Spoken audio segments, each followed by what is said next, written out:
Hello viewers, ಇವತ್ತು ನಾವು ಖಾರವಾಗಿರೋ spicy ಆಗಿರೋ ಮೆಣಸಿನ್ಕಾಯಿ ಬಜ್ಜಿಯನ್ನು ಹೇಗೆ ಮಾಡೋದು ಅಂತ ನೋಡೋಣ ಬನ್ನಿ. ಸೊ ಇದೆಲ್ಲ ಇಂಗ್ರೀಡಿಯೆಂಟ್ಸ್ ನಮಗೆ ಒಂದು ಮೆಣಸಿನ್ಕಾಯಿ ಬಜ್ಜಿ ಮಾಡಲಿಕ್ಕೆ ಬೇಕಾಗಿರೋದು.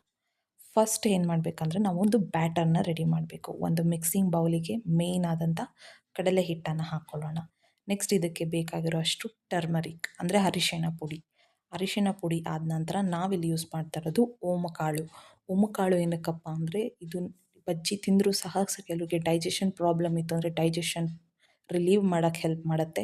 ಮತ್ತು ಈ ರೀತಿ ಕ್ರಷ್ ಮಾಡಿ ಹಾಕೋದ್ರಿಂದ ಅದರದ್ದು ನ್ಯಾಚುರಲ್ ಫ್ಲೇವರ್ ನಮಗೆ ಬಜ್ಜಿ ತಿನ್ನಬೇಕಾದ್ರೆ ಸಿಗುತ್ತೆ. It will be very good. Next ನಾವಿಲ್ಲಿ ಆ್ಯಡ್ ಮಾಡ್ತಾ ಇದ್ದೀವಿ ರುಚಿಗೆ ತಕ್ಕಷ್ಟು ಉಪ್ಪು. ಅದಾದ ನಂತರ ಉಪ್ಪಾದ ನಂತರ ನಾವಿಲ್ಲಿ ಆ್ಯಡ್ ಮಾಡ್ತಾ ಇದ್ದೀವಿ ಚಿಲ್ಲಿ ಫ್ಲೇಕ್ಸ್ ಫಾರ್ ದಿ ಖಾರ. ಸೊ ನಾವಿಲ್ಲಿ ಯೂಸ್ ಮಾಡ್ತಾ ಇರೋದು ನ್ಯಾಚುರಲ್ ಚಿಲ್ಲಿ ಪೌಡರ್ ಆದ್ದರಿಂದ ಇದು ಫ್ಲೇಕ್ಸ್ ಯೂಸ್ ಮಾಡಿದ್ದೀವಿ. ಇಫ್ ಯು ವಾಂಟ್ ನೀವು ನಾರ್ಮಲ್ ಚಿಲ್ಲಿ ಪೌಡರ್ ಸಹ ಯೂಸ್ ಮಾಡ್ಬೋದು. ನೆಕ್ಸ್ಟ್ ಇಲ್ಲಿ ನಾವು ಯೂಸ್ ಮಾಡ್ತಾ ಇರೋದು ಅಡಿಗೆ ಸೋಡಾ ಸ್ವಲ್ಪ ಅಷ್ಟೇ. ನೆಕ್ಸ್ಟ್ ಇದಾದ ನಂತರ ಇದಕ್ಕೆ ಫ್ರೆಶ್ಲಿ ಚಾಪ್ ಮಾಡಿರೋ ಕೊತ್ತಂಬರಿ ಸೊಪ್ಪನ್ನು ಸೇರಿಸೋಣ.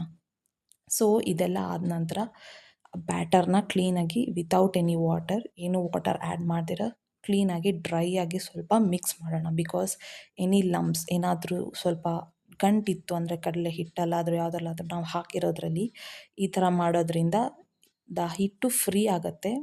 ಇದಾದಮೇಲೆ ನಾವು ಇದಕ್ಕೆ ಆ್ಯಡ್ ಮಾಡ್ತಾ ಇದ್ದೀವಿ ರೈಸ್ ಫ್ಲೋರ್ ಅಂದರೆ ಅಕ್ಕಿ ಹಿಟ್ಟು.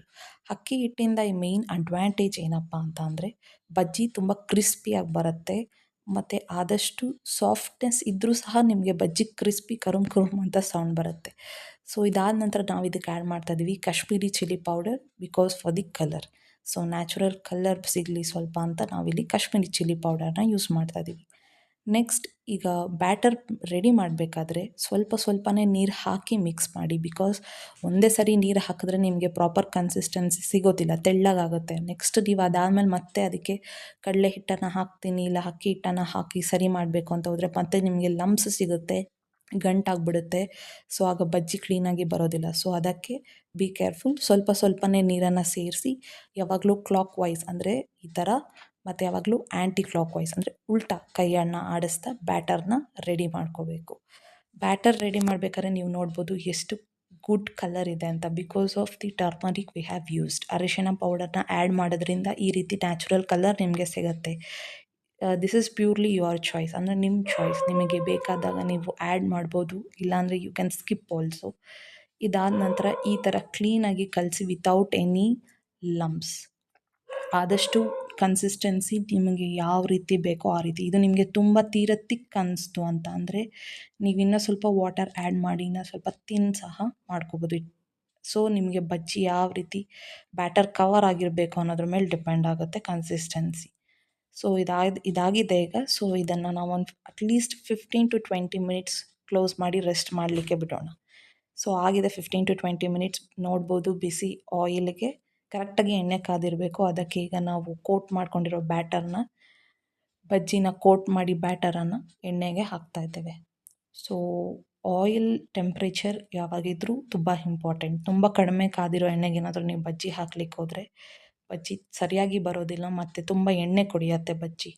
ಸೊ ಅದಕ್ಕೆ ಯಾವತ್ತಿದ್ರೂ ಆಯಿಲ್ನ ಕರೆಕ್ಟಾಗಿ ಆ ಎಣ್ಣೆ ಕಾದಿದೆಯಾ ಇಲ್ವಾ ಅಂತ ಚೆಕ್ ಮಾಡಲಿಕ್ಕೆ ಒಂದು ಸ್ವಲ್ಪ ಹಿಟ್ಟನ್ನು ಹಾಕಿ ಚೆಕ್ ಮಾಡಿ ನೋಡಿ. ನೆಕ್ಸ್ಟ್ ನೀವು ಬಜ್ಜಿ ಹಾಕಲಿಕ್ಕೆ ಹೋಗ್ಬೋದು. ನೆಕ್ಸ್ಟ್ ಹಾಕಿದ ತಕ್ಷಣ ಟಚ್ ಮಾಡಬೇಡಿ. ಹಾಕಿದಾದ್ಮೇಲೆ ಒಂದು 2 ಮಿನಿಟ್ಸ್ to 3 ಮಿನಿಟ್ಸ್ ಬಿಟ್ಟಿದ್ದಾದಮೇಲೆ ಅದಾಗದೇ ಫ್ರೀ ಆಗ್ತಾ ಹೋಗುತ್ತೆ ಒಂದಕ್ಕೊಂದು ಅಟ್ಯಾಚ್ ಆಗಿರೋ ಬಜ್ಜಿ ಸಹ. ಸೊ ಅದಾದಮೇಲೆ ಅದು ಫ್ರೀ ಆದಮೇಲೆ ಆಟೋಮೆಟಿಕ್ಕಾಗಿ ನೀವು ಒಂದಾದ್ಮೇಲೆ ಒಂದನ್ನು ಕ್ಲೀನಾಗಿ ರಿವರ್ಸ್ ಮಾಡ್ತಾನೆ ಇರಿ. ಬಿಕಾಸ್ ಅದು ಈವನ್ ಆಗಿ ಬೇಯಬೇಕು.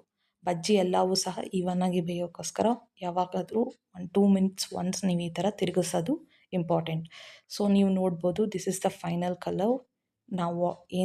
ನಾವೇನು ಮಾಡಿರೋ ಪ್ರೊಸೀಜರ್ ಯೂಸ್ ಮಾಡಿರೋದ್ರಿಂದ ಸಿಕ್ಕಿರೋ ಕಲರ್ ನಮಗೆ. ಸೊ ಇದನ್ನು ಮಸಾಲ ಹೇಗೆ ಮಾಡ್ಬೋದು, ದಿಸ್ ಇಸ್ ನಾರ್ಮಲ್ ಬಜ್ಜಿ ಅಲ್ವಾ ಅಂತ ನೀವು ಅಂದ್ಕೊಳ್ಬೋದು. ಸೊ ಇದಿದೆ ಟ್ವಿಸ್ಟ್ ಇದೆ actually. So once bajji is done, ಸ್ವಲ್ಪ ಬಿಸಿ ಇದ್ದಂಗೆ, ತೀರಾ ಬಿಸಿ ಇದ್ದಾಗ ಓಪನ್ ಮಾಡಲಿಕ್ಕೆ ಹೋಗಬೇಡಿ. ಸ್ವಲ್ಪ ಬಿಸಿ ಇದ್ದಾಗ ಅದನ್ನು ಮಧ್ಯಕ್ಕೆ ಕಟ್ ಮಾಡಿ ಚಾಪ್ಡ್ ಆನಿಯನ್ಸ್ನ ಹಾಕಿ, ಅಂದರೆ ಸಣ್ಣಗೆ ಕತ್ತರಿಸಿರೋ ಆನಿಯನ್ ಹಾಕಿ, carrot this is purely optional. Because ಕೆಲವ್ರಿಗೆ ಖಾರ ಜೊತೆ ಸ್ವೀಟ್ ಅಷ್ಟು ಹೊಂದಾಣಿಕೆ ಆಗೋದಿಲ್ಲ. ಸೊ ಕ್ಯಾರೆಟ್ ಸ್ವಲ್ಪ ಯೂಸ್ ಮಾಡಿ. ನೆಕ್ಸ್ಟ್ ಚಾಪ್ಡ್ ಕೊರಿಯಂಡರ್ಸ್ ಫಾರ್ ಗಾರ್ನಿಷಿಂಗ್. ಅದಾದಮೇಲೆ ಸ್ವಲ್ಪ ಕ್ರಂಚಿ ಇರಲಿ ಅಂತ ಇನ್ನೂ ಸ್ವಲ್ಪ ಮಿಕ್ಸ್ಚರ್ನ ಯೂಸ್ ಮಾಡ್ಬೋದು. ಇಲ್ಲಿ ನಾವು ಈ ಥರ ಮಿಕ್ಸ್ಚರ್ ಯೂಸ್ ಮಾಡಿದ್ದೇವೆ. ನೀವು ಇನ್ನೂ ಯಾವುದಾದ್ರೂ ಬಾಂಬೆ ಮಿಕ್ಸ್ಚರ್ ಇಲ್ಲ ಪೀನಟ್ಸ್, ರೋಸ್ಟೆಡ್ ಪೀನಟ್ಸ್ ಯಾವುದಾದ್ರೂ ಸಹ ಯೂಸ್ ಮಾಡ್ಬೋದು. ಸೊ ಈ ಥರನೇ ಮಾಡಿರೋ ಎಲ್ಲ ಬಜ್ಜಿನೂ ಒಂದೊಂದನ್ನೇ ರೆಡಿ ಮಾಡಿಕೊಂಡು ಪ್ರೆಸೆಂಟ್ ಮಾಡಿದರೆ ನಿಮಗೆ ಸಿಗುತ್ತೆ ಸ್ಪೈಸಿ ಆದ ಖಾರ ಬಜ್ಜಿ. ಈ ಥರ ನಿಮಗೆ ಬೇಡ, ನಮಗೆ ನಾರ್ಮಲಾಗೇ ತಿಂತೀವಿ ಅಂತಂದರೆ ನೀವು ನಾರ್ಮಲ್ ಬಜ್ಜಿಗೂ ಸಹ ಹೋಗ್ಬೋದು.